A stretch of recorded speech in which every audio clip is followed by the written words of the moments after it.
Hello, hello. I am so glad we have this time together. I'm Sanaa Laybourne. I am a professor, scholar, connector, and avid reader.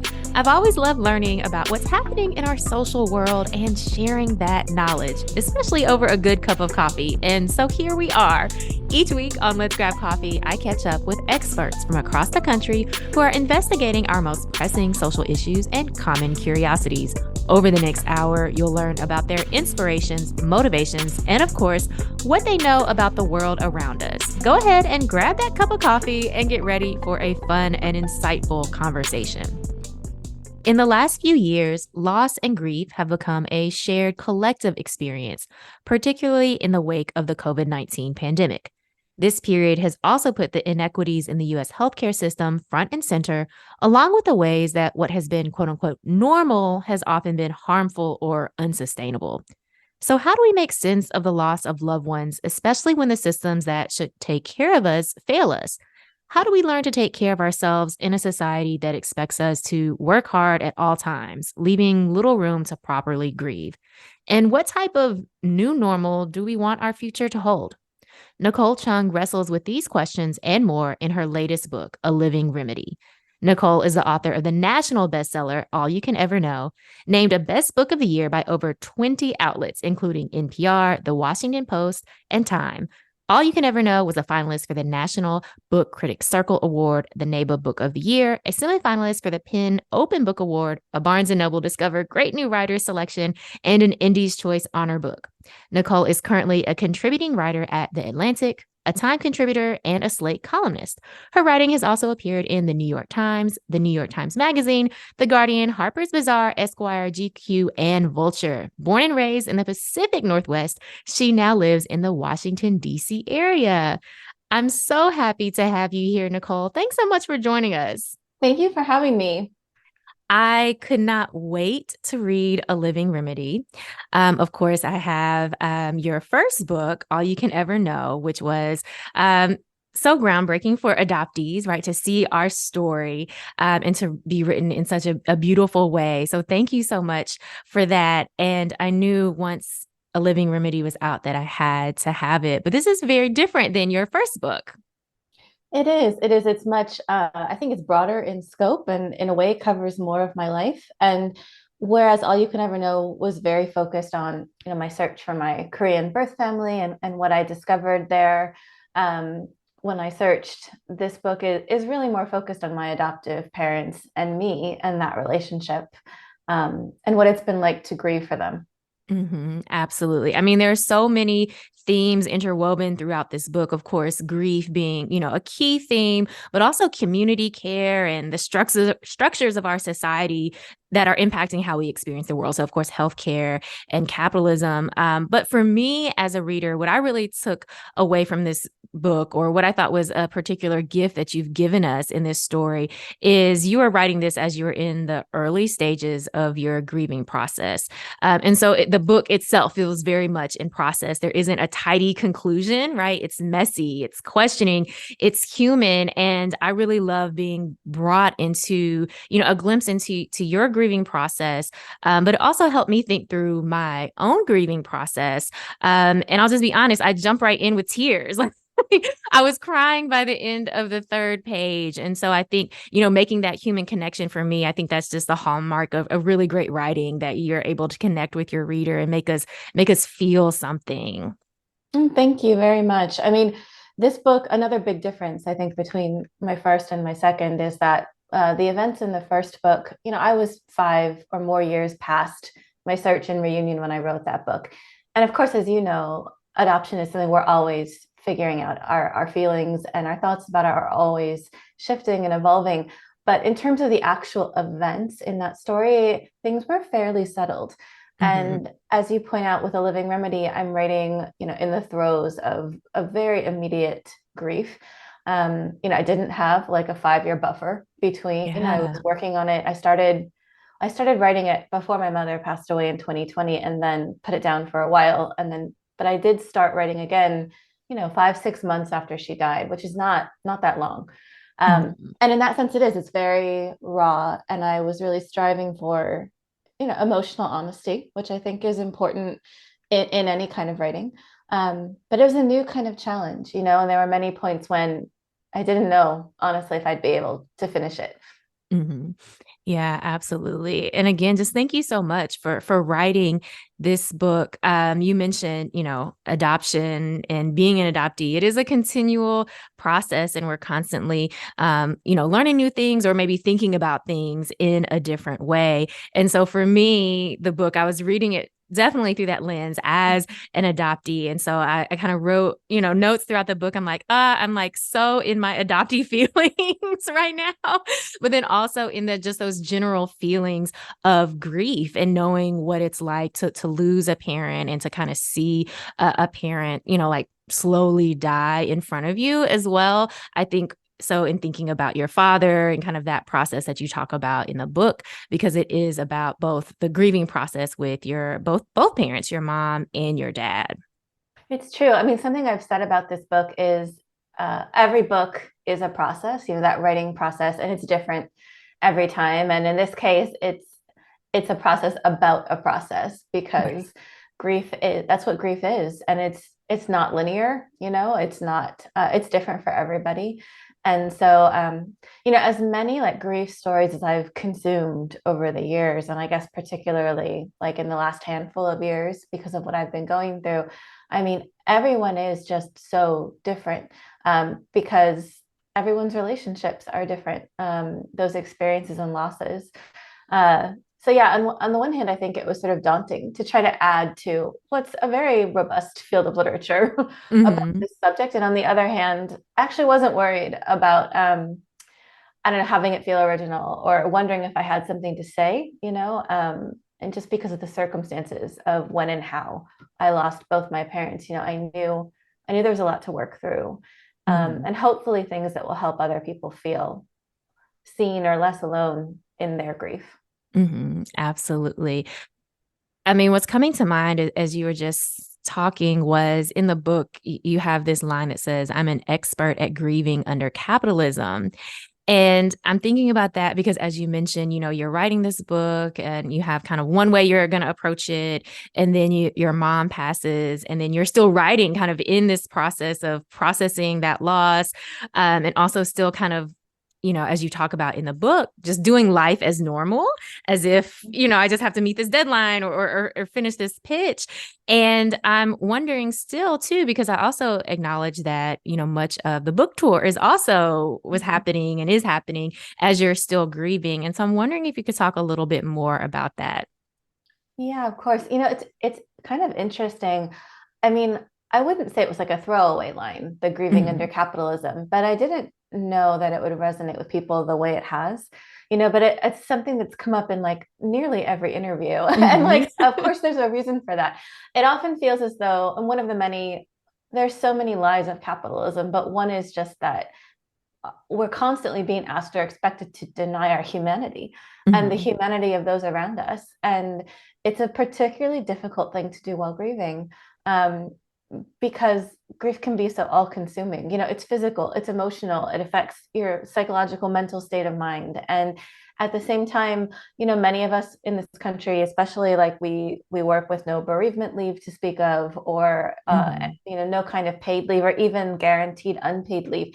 Um, and so often, not just after a loss, but leading up to it, when our loved ones are ill, like declining, my mother's in hospice, for example, or my father's very, very ill, there is no taking time off, even when trying to figure out elder care and managing my parents' affairs from afar was essentially like a second, almost full-time job at Mhm. certain points.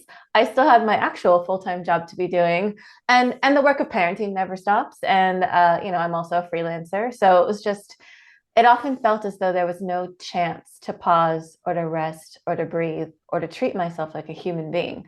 Mhm. Um, and I remember particularly in the days after my father died, that was my first major loss. I didn't know, I know there is no normal with grief, but I did not know what would be normal for me. Mhm. And I remember thinking, okay, like I will take a week off, maybe two, and then I'll be all right. I'll be able to at least go back to work. And I did, but it was incredibly hard. Mhm. Um, I don't know. I hadn't anticipated how that would feel. And I knew the healthier, better thing for me would be to take longer, to not just jump back into working and managing and editing and trying to promote a book or going on tour. And it was not an option really to Mhm. pull back on any of that unless I gave up my income, you know? I don't know. With my mother too, when she got sick and started hospice care, like I remember thinking, unpaid leave, like this would Mhm. be an amazing time to take family leave because I just wanted to be able to focus on her and the time we had left. Um, and there was no way to do that because I'm financially supporting her at that point. Mhm. So again, there's just the nonstop grind of what we are not just expected but like required to do for survival, I think, under capitalism. And it was distressing to realize, on top of everything else, on top of like how difficult it was to grieve and all the time and energy that saps, like in addition to that, there was just so little space Mhm. to be a human being who was mourning. Yeah. I mean, I'm just thinking about those words, to the space to be a human being who is mourning, right? It's as though we have to keep going. We have to keep going. And it's not just a feeling that we have to keep Right. going, but as you mentioned, it's the material reality that if I actually take this time that I need, um, then the hand, not the payoff, but the handoff or trade-off is that I don't have money to pay bills, or, I literally cannot live, right? I need to grieve in order to live, but I also need to continue to work in order to live in the capitalist society that we've created, because bills will continue to be due and I must pay them. And your book, of course, that is one of the main, points of the book, is talking about these systems that we're living under, capitalism, but also in particular the healthcare system, which you really talk a lot about in your book. And you make a lot of great connections between past healthcare systems, present, and just all the holes that we have in these systems that are supposed to take care of us. And I think for a lot of people, unless you've, experienced, either a loss or just someone needing a lot of support, you may not be aware of how incomplete our healthcare is. It's true. I mean, I think I was always kind of aware growing up that, I didn't go to the doctor very often or the dentist. Like we frequently did not have like health insurance when I Hmm. was a kid. I think I went basically when I was sick or really sick or when I needed like vaccinations. Um, and I kind of thought that was normal, but I didn't think about it much. Even my parents, who are obviously decades older than me, when we were all younger and healthier, I don't think it was top of mind, right? Hmm. It wasn't until they began facing various medical crises and then having to meet those, sometimes needing expensive medications. My mother needed two surgeries when I was in high school. And, we met these crises uninsured. And as a kid, as a teenager, even, I'm not aware, right, of like, I don't know, medical debt and the results for my family, but I saw the effects, right? I saw that suddenly, we'd always kind of scraped by and suddenly there was just like not enough. And I knew, by later in high school, okay, I'm working this part-time job after school, and that's what's paying for a lot of my basic needs. Hmm. Not just like luxury items, but like clothes and shoes and school lunches and college application fees and all that. I think like a lot of people, I learned about like money and like our class and kind of how my family was situated in the world, like not through what was explicitly told to me, but what I observed and then tried to figure out myself. Hmm. Um, and so, but I would say like even when there wasn't enough money, until my parents started getting sick and having these different health emergencies, I don't think any of us were actually thinking too much about like the gaps in our Hmm. healthcare, right? And then but like my parents, of course, were living with like the financial reality. And my father in his 50s started to really decline. I mean, he had what we now know was renal failure as a result of untreated diabetes for many years. It was just really difficult for him to access the regular preventive care, the treatment, the medications that he needed. And so when he started feeling really, really sick, like my parents couldn't figure out what was wrong. He couldn't go to the doctor. They were both unemployed at that point. Dad was finally convinced to apply for like Social Security disability, and like so many Americans was denied. Mm-hmm. Was too proud to appeal, and they were either ineligible for or just denied like every form of assistance. I remember helping them research, there's what about rental assistance? What about like, food?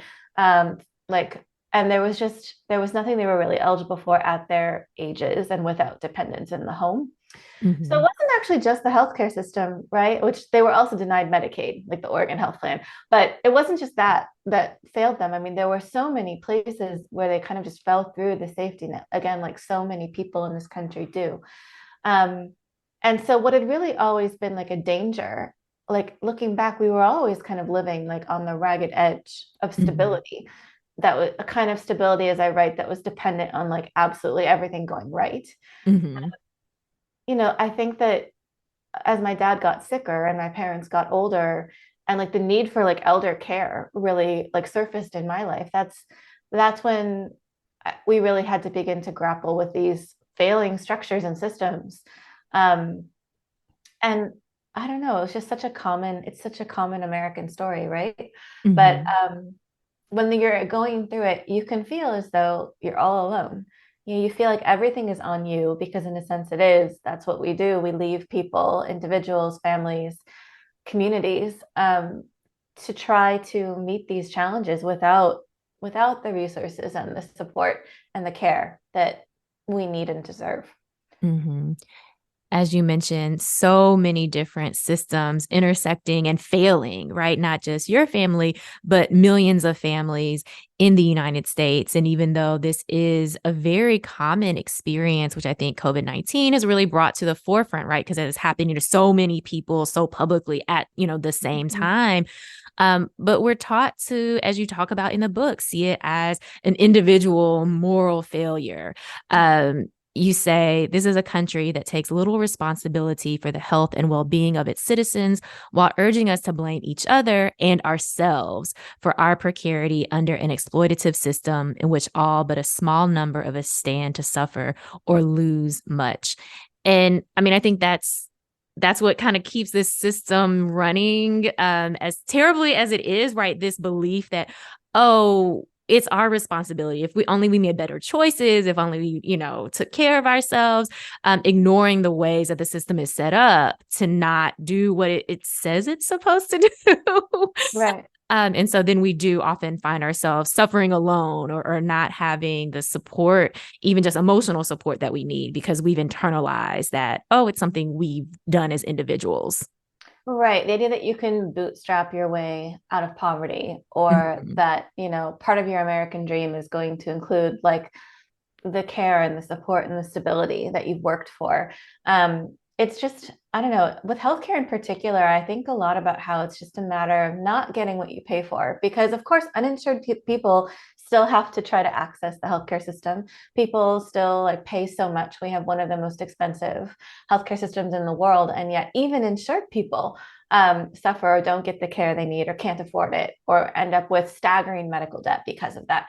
Um, and it is set up so that you kind of blame yourself. I mean, I remember thinking, God, why didn't I plan better? Why didn't I like have more contingency plans? Why am I not ready to completely financially support my parents and provide like healthcare for them, in my early to mid 30s? Like, I don't know, I always imagined too that like I bought into this myth that if I worked hard enough, long enough, I'd be able to take care of them. Mhm. And maybe eventually that would have worked out, but we did not have enough time in the end, Right. because of when they got sick. Um, so that's, I mean, that is something I'll have to always live with. But for me, part of my grieving process has been trying to remind myself that I am actually not, I'm not responsible for these structural failings. Mhm. I think we do have obligations for each other, and we have love for each other. And what do we do in community and family? We try to take care of each other, even if like we're up against a lot. The odds are stacked against us, but I don't think we're to blame. When it's just not enough, because the system is very much rigged against so many of us. And Mhm. that's just reality. Yeah, absolutely. And I love that reminder, right? We can't have these individual solutions to social problems, right? Even though we have often bought into this idea that we can, like you said, pull ourselves up by our bootstraps and Right. achieve that American dream. But we do live in these systems that are created in a certain way where, we really can't win, and definitely not as individuals. You touched on this idea of community care, and that's something that I saw threaded throughout your book. And I loved how I saw, ideas of both community care, but also these different communities of belonging is also what I was reading into that book as well. And I loved how you talk about how your parents were really cared for by a religious community that they had become, a big part of in their community. Even though you weren't necessarily, part of that religious community, Mhm. you saw how important it was to them and all the ways that they really showed up. And I'm wondering if you could talk a little bit more of these ideas of community care. Sure. So, I mean, that is one of the bigger examples in the book is the religious community my parents were part of. They converted to Orthodox Christianity after I left home. So it's not a faith tradition that I shared with them. I was raised very Catholic. And so their parish was really small and very close knit. Um, and I remember first being aware of it, like on the periphery, when I would go on visits home. I didn't usually go to church with them. But it was just, I mean, I could tell it was a big part of their lives and that they'd Mhm. made many like very close friends through this group. I admit sometimes, like looking back, I was a little skeptical. I have reason to be somewhat skeptical, I think, of religious community. Mhm. I've been in some, I don't want to go into it, but I've been in some strange, toxic spaces before. Mhm. I remember living under that pressure for a while. Um, but with my parents, there was something about their faith in their community that didn't seem to make them feel as boxed in or like Mhm. small as mine had made me feel sometimes. Like for them, I think it was a real source um, of freedom. They could be who they were and they felt respected and seen and nourished. When my father started really getting sick, I mean, I saw their community show up for them in so many ways. There was Mhm. a parishioner who was a general contractor. And when my dad was having mobility issues, he came to their mobile home and outfitted it like with ramps and railings and everything that he needed to be able to navigate the home safely, and just did it at cost, Mhm. just the cost of materials. Um, I don't know, people were always coming by bringing food and just like more than that, like company. I Mhm. think it's one of the things that you can face when you're caring for a sick loved one is isolation. Absolutely. I mean, in addition to the time and energy and expense and all of that, the stress, it can just feel as though you're alone. And I will say, like, I don't think my parents were ever really alone.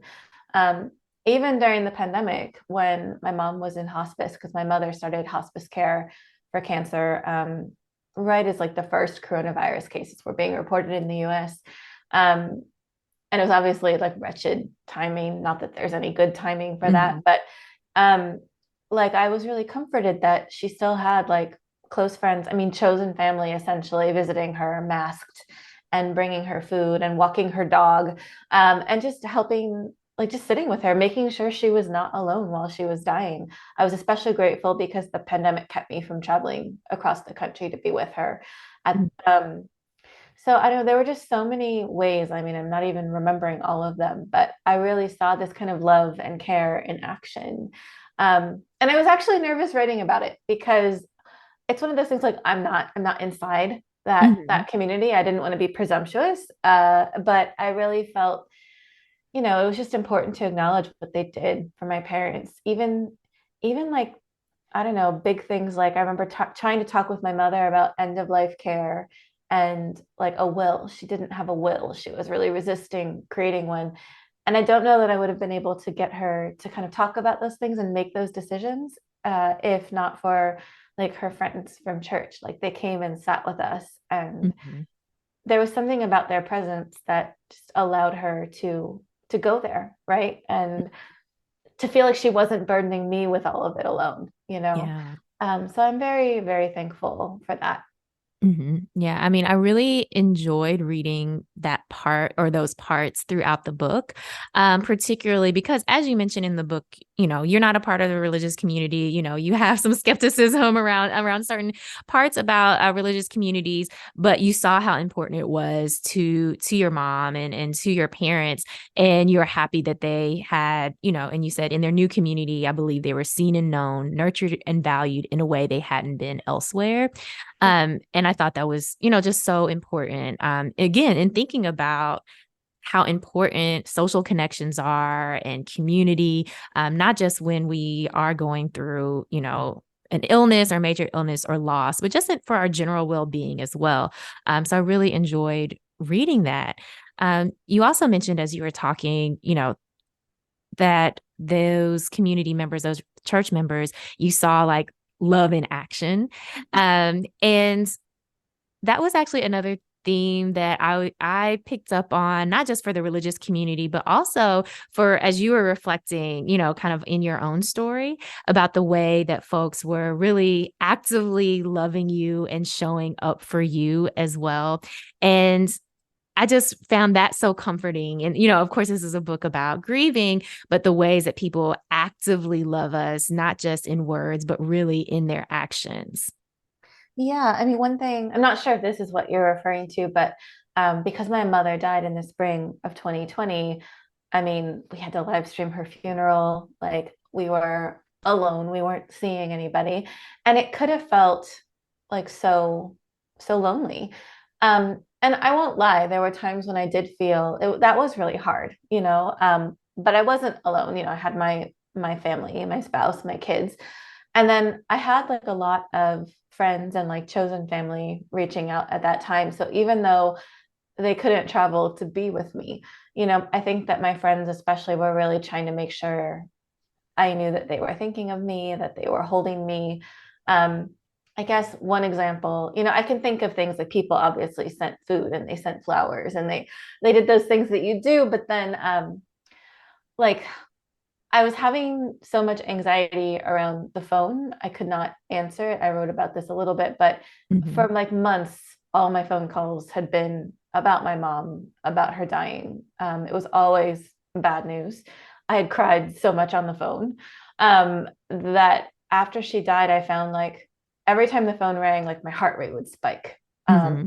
and so I couldn't really talk to people who were reaching out, trying to express concern and love. So a group of my friends like organized this like video condolences. They filmed themselves just talking about how they loved me and they were thinking of me. And I saw I mean it was I saw like them at home or like in their backyards or whatever. Hmm. Just like wherever they were also isolating, quarantining. Um and they sent them to me so I could watch them like whenever I wanted and not have like I guess the pressure of responding or Hmm. having to kind of be in conversation, which was really beyond me at that point. And I remember watching them just like over and over. It was just such a beautiful thing that they realized it was a way they could be there for me, even though I was not answering my phone. Hmm. Um, I don't know, like how kind of creative and also really wonderful.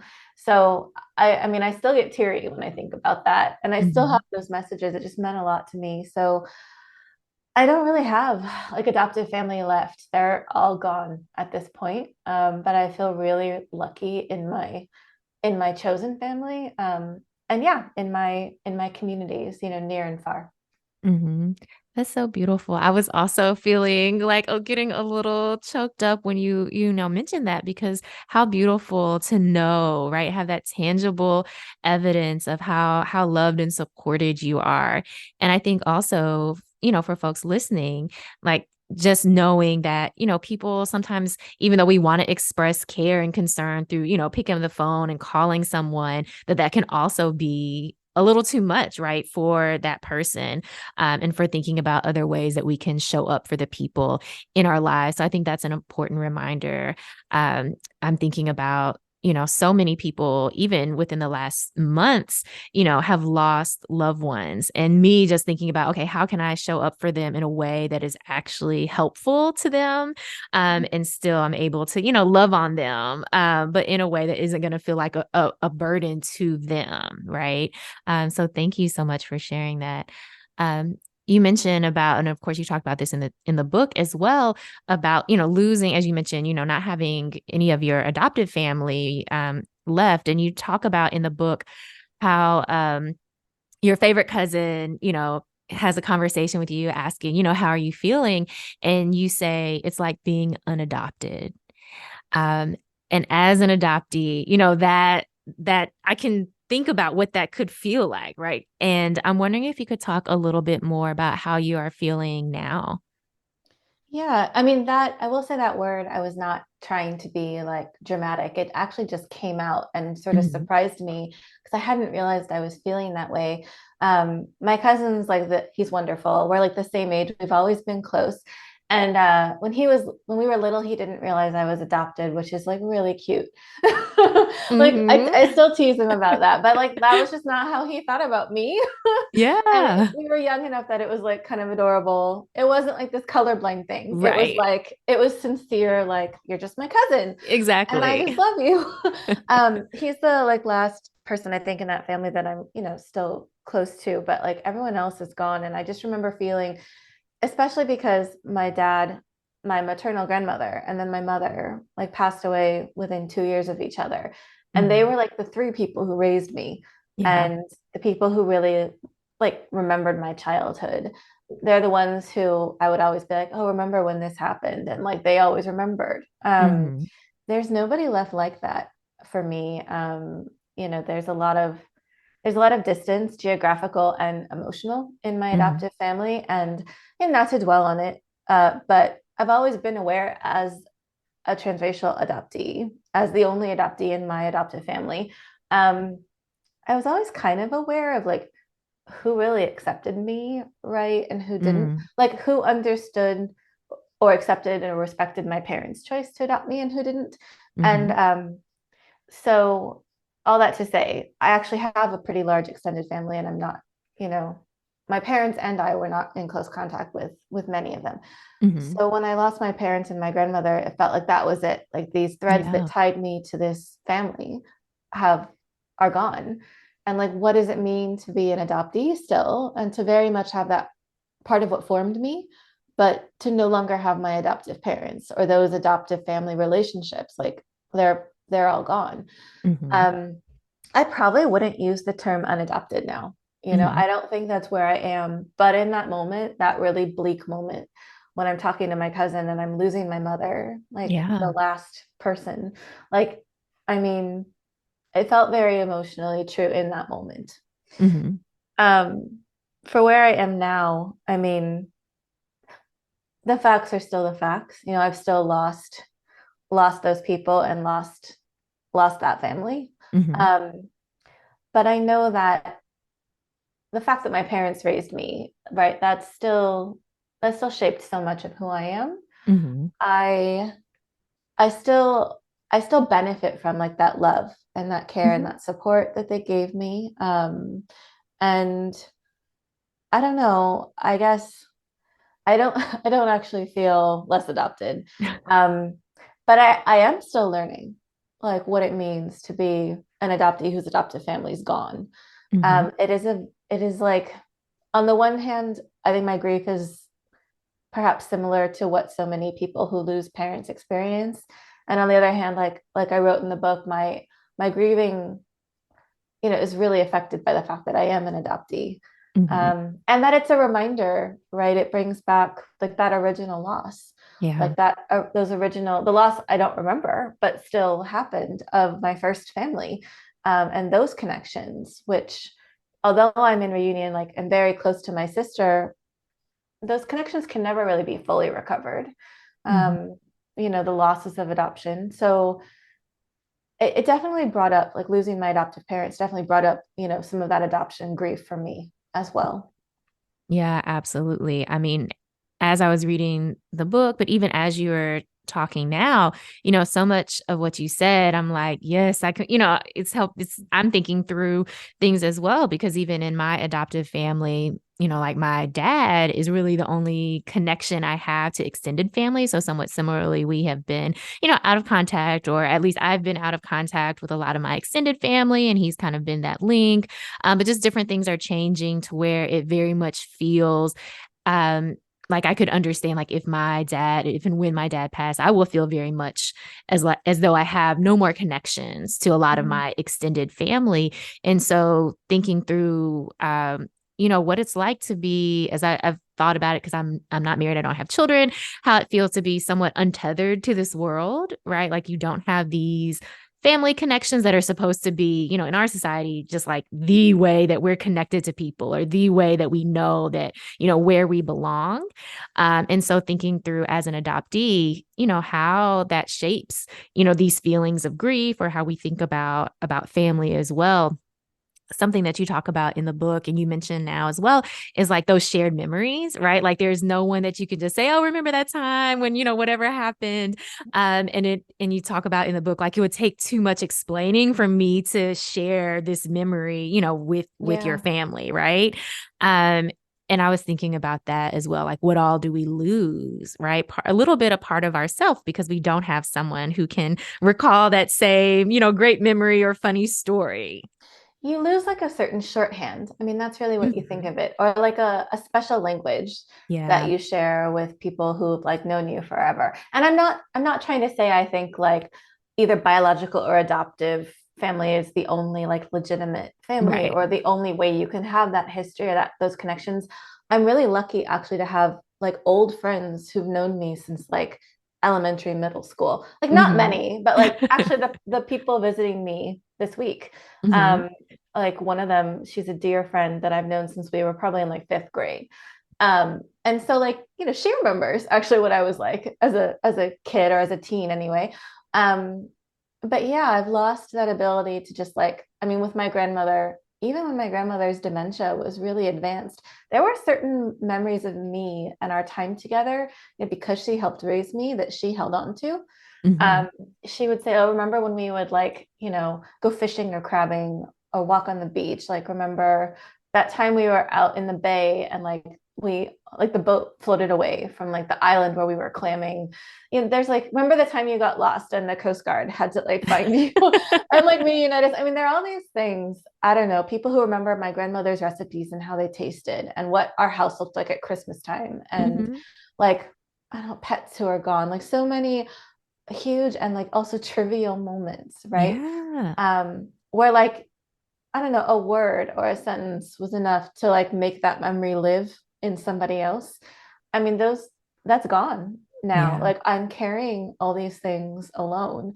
And that can be, for me, one of the most overwhelming parts of grief, actually, is just even the people I'm closest to and love the most now, like my spouse, my children, my sister, Cindy, like, because our history is just shorter, because Mm-hmm. they didn't know my parents nearly as well or get to spend as much time with them. Like, just trying to even explain any one of those moments would be so, I feel like it would just take so much time, and I wouldn't be able to make it real. And I'm a writer. Like I'm supposed to know how to use words to bring these Mm-hmm. moments to life, but it's just so hard, and that's been really difficult. And I don't have a positive spin like to Mm-hmm. put on that. That's just hard. Like Yeah. it was hard while grieving, knowing nobody remembered my mom quite the way I did, and that Yeah. continues like to really hurt. Mm-hmm. um it doesn't mean I can't share my grief with people or that I'm not supported and loved, but yeah, the reality is like the people I miss, there's nobody left in my life who really knew them, the way Mm-hmm. I did. Yeah. I mean, just thinking about that process of loss, and I remember I lost my mom when I was a child. But even as I've gotten older, sometimes that fear of like, am I forgetting her? right?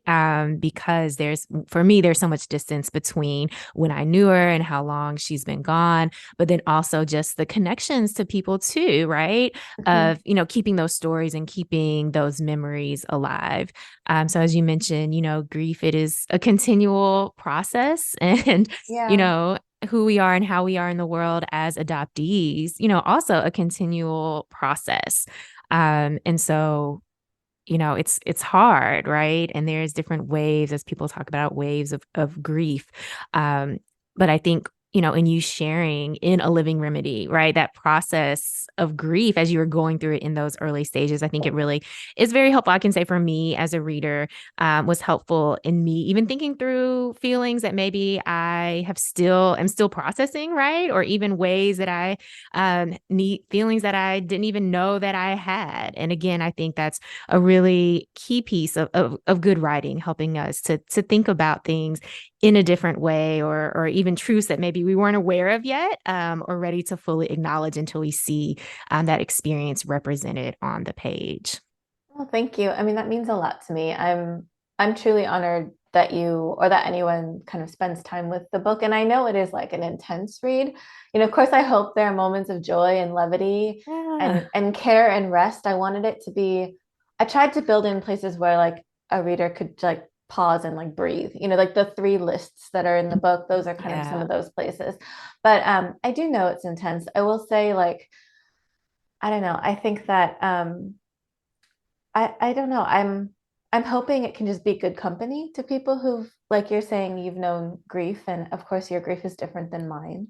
But I mean, I hope it was good company to you in that. And I think there's just so much pressure, I think, in our society, our culture, to look away from like deep pain and loss. Mm, And like we've seen this during the pandemic as well, just how few opportunities there have been for collective grieving. hmm. Um, and I think there isn't enough acknowledgement in the world of like generational grief and what that Yeah. means.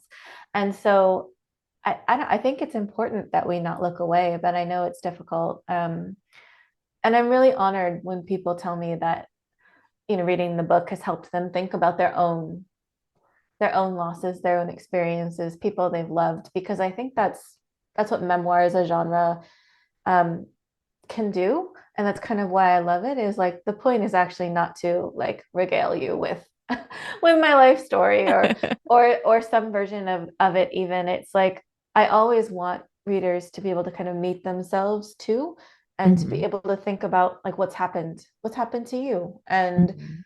so yeah, that's like really meaningful to hear that it did that for you. Hmm. Yeah, absolutely. Like you said, a good companion, right? And that's what the book felt like. Um, it felt like being seen in a way and being understood. Like I mentioned, so many points in the book, I'm like writing little notes and I'm like, exclamation points and, just talking back, like having this conversation, right, with the written text, because of the way that I see myself in similar threads, right, throughout the book. Something you mentioned that kind of piqued my interest and I wanted to talk about more. You talked about this idea of rest and even incorporating some places in the book, or being intentional about hopefully incorporating places where the reader might take a pause and take a break. Throughout the book, you do talk about, or towards the end of the book anyway, you talk about this idea of needing to take a break, but also feeling guilty for taking a break, and trying and learning to, try to listen to your body and resting and saying no, which I absolutely love, saying no. I'm wondering, how are you feeling now with your relationship to taking those needed breaks and just saying no? Oh my gosh. I mean, learning to say no to things it's an ongoing learning process, because I mean, it's still sometimes really difficult for me. And Yeah. like if I think people will be disappointed, or if I can't do a favor for somebody, even if I don't know them, that's really hard. I've had to just like prioritize, try to prioritize and do my best. Um, I got the idea from my friend Jasmine Guillory, who's a wonderful romance writer, but she has like a decision matrix, basically like a Mm. series of questions she asks herself to try to make decisions. And I've adopted and adapted that for Hmm. myself. Just like whenever I get a new ask, I have these different strategies of like really thinking it through.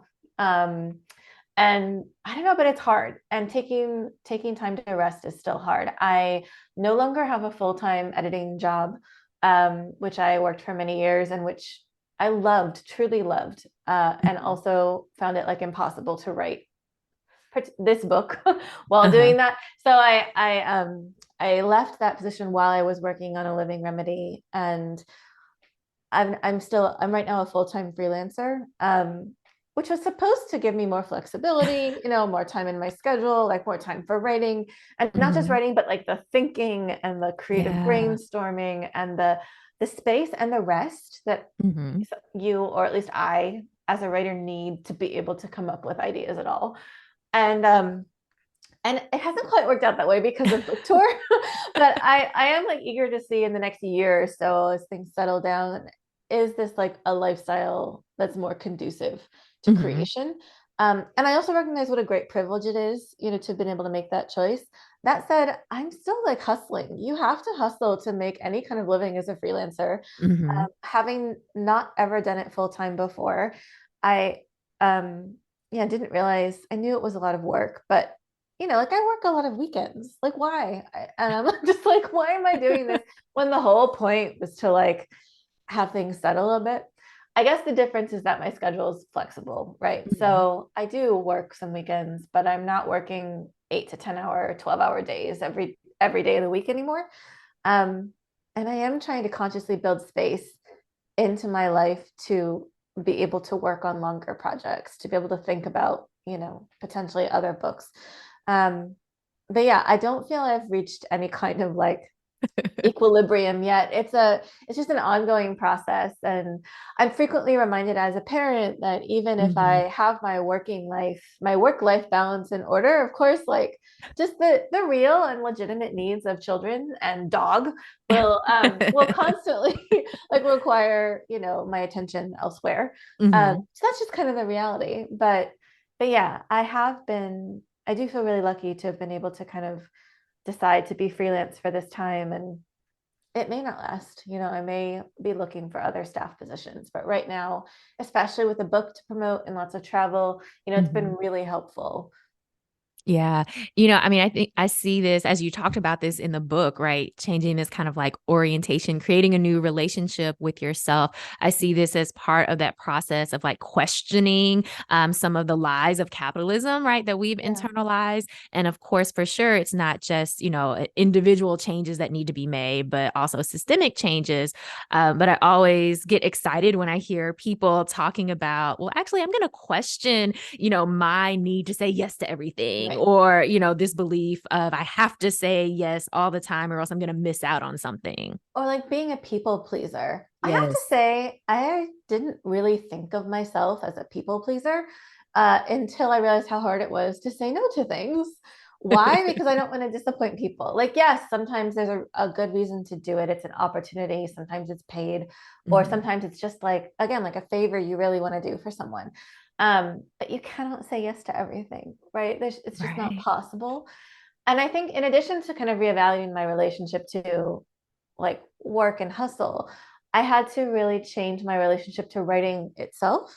Mm-hmm. Like in order to finish this book, I had to build more rest and more care and more intentionality, um, and more patience into my writing process, because I think with my first book and with almost everything I've ever done, as a freelancer, it's Mm-hmm. been very much about like it's work I enjoyed, but it's been very much about like buckling down and knuckling through. And Mm. if I had needs, like frequently ignoring them. And if I Yeah. was tired, like ignoring that too. And this book, I think because of the subject matter and the emotional terrain, I couldn't really just force myself, to like to write for 10 hours straight or Mhm. to hit a deadline like no matter what. I just needed more time and more space, and I had to be a lot more patient with myself. It's the first thing I've written that demanded so much of me, but also required me to show myself grace. Mm. Um, and I think that's why ultimately it's the book it is. It's not a perfect book, but I do think it's the best thing I've ever written. And I think there's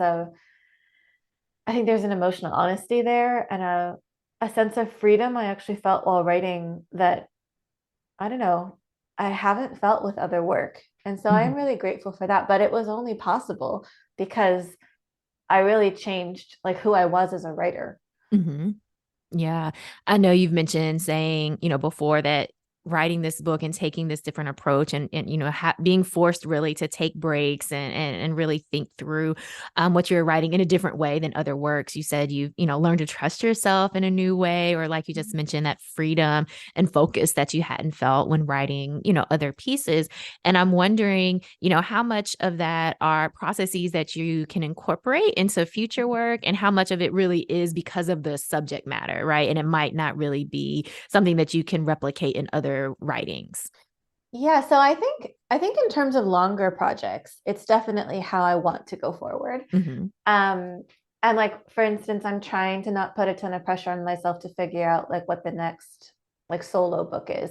I have an anthology I've co-edited that's out later this year, but after that, like I'm not really sure what the next project is, and I'm okay with that actually. I'm trying to be patient and just kind of give myself the time.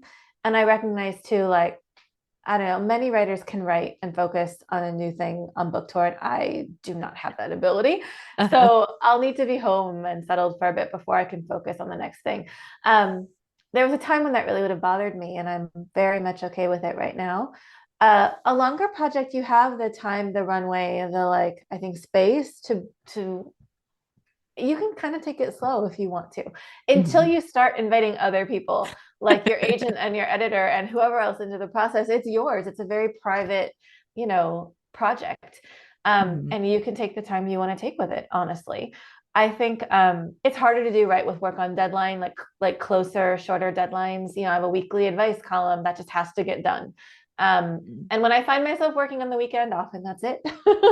I take on freelance assignments, and those two have deadlines that are not really movable. So with shorter work, I mean, it tends to be like I'll take it on, I'll focus on it, and it's kind of a burst of work, and then it's done, and I'm on to the next thing. Um, but I do think that I will be trying to like work and write with a lot more intention and hopefully freedom and slowness and care, for longer works or longer projects that give me that luxury. Hmm. Yeah, I love that different orientation towards the work. And you mentioned you do have another book coming out. It is an edited anthology, When We Become Ours. I'm wondering if you could talk a little bit about that anthology. Yeah, I'd be delighted to. So it's a young adult anthology. It's co-edited by my fellow transracial adoptee, Shannon Gibney, who's amazing. It's Mhm. out with Harper Teen this October, late October. It's my first book in the like for young people. I hope it's not my last. I would really love to write more literature for young people. But with this anthology, I'm primarily an editor. I did write a short story for it, but every story is by a transracial adoptee. And it's just been like a really interesting experience. First of all, like it's been nice to be editing again. Mhm. By the time we really started reading submissions and editing, I was no longer a full-time editor, and I've missed it. So it was Mm. great to get to do that work with writers, and also to collaborate with Shannon, who's Yeah. wonderful. I think like we hope that it will be, of course, no one anthology can be like the be all end all in this area, but there is a real dearth of literature for young people by and for like centering adoptees. Mhm. Um, and so this collection is just kind of aimed at trying to change that. And we hope it's the first of many. So it's been really exciting to work with the different authors, some emerging, some established, many. This is their first story for in YA. Mhm. So it's been really cool. So we're excited about it. Yeah, I'm super excited. First, the cover is absolutely beautiful. I It's a mean, stunner. Yeah. I mean, that alone, I mean, so gorgeous. And then, as you mentioned just the importance of having adoptee stories written by adoptees. And what I really love is just thinking about all the folks who are part of the anthology, like you mentioned, some established writers, some emerging writers. So I think it also gives a good range of perspectives and approaches changes to the work. So I'm super excited about that. I mean, I can't wait. So I'm very excited to see this out because as you mentioned, where are the books for young folks? And I can think about for me when I was, growing up, how I wish that there would have been, an anthology like this one, or even books like yours and Shannon's, right? When I was growing up. So such important work, and I cannot wait. Thank you. Yeah, we're excited. Yes. Well, Nicole, it has been such a pleasure chatting with you today. Thank you so much for taking the time to talk with us. No, thank you. It was a real pleasure. Thanks again to Nicole Chung. Her book is A Living Remedy. As I mentioned as we started our conversation, there are so many themes interwoven throughout this book. Of course, grief and the failures of our healthcare system are very central to the book because she's talking about the loss of both her father and mother. But also throughout the book, I see these themes of belonging and community care. And also as an adoptee, these feelings of family and understanding who we are as adoptees and our relationships to our family. And again, that layer of belonging and these ideas of where we belong and feelings of belonging. And so I very much enjoyed reading this book. Yes, it is. It can be a very heavy topic, and I understand that a lot of us are experiencing grief and going at different phases of that grieving process. But I can't say enough about how much I appreciated Nicole sharing this book at the time that she did, while she's also very much in the early stages of grief. And I think that it will be a comfort to folks who are also experiencing those early stages of grieving as well. Again, that book is A Living Remedy. For today's positive note, I want to leave you with this quote from Orson Scott Card, the author of Shadow of the Giant. And it says, "Life is full of grief to exactly the degree we allow ourselves to love other people." I think that is a beautiful reminder about the role of grief and how deeply we feel certain losses. And it is very much tied to how much we love other people. You've been listening to Let's Grab Coffee on WYXR. I'm Sana, and I'm here every week. Make sure that you're subscribed to Let's Grab Coffee in podcast format so you never miss a conversation. And if you're anything like me, there are points in our talk with Nicole where I gotta go back and listen to that. And if you're subscribed in podcast format, you can do just that. And of course, you can also share it with a friend. I can't wait to be back with you next week.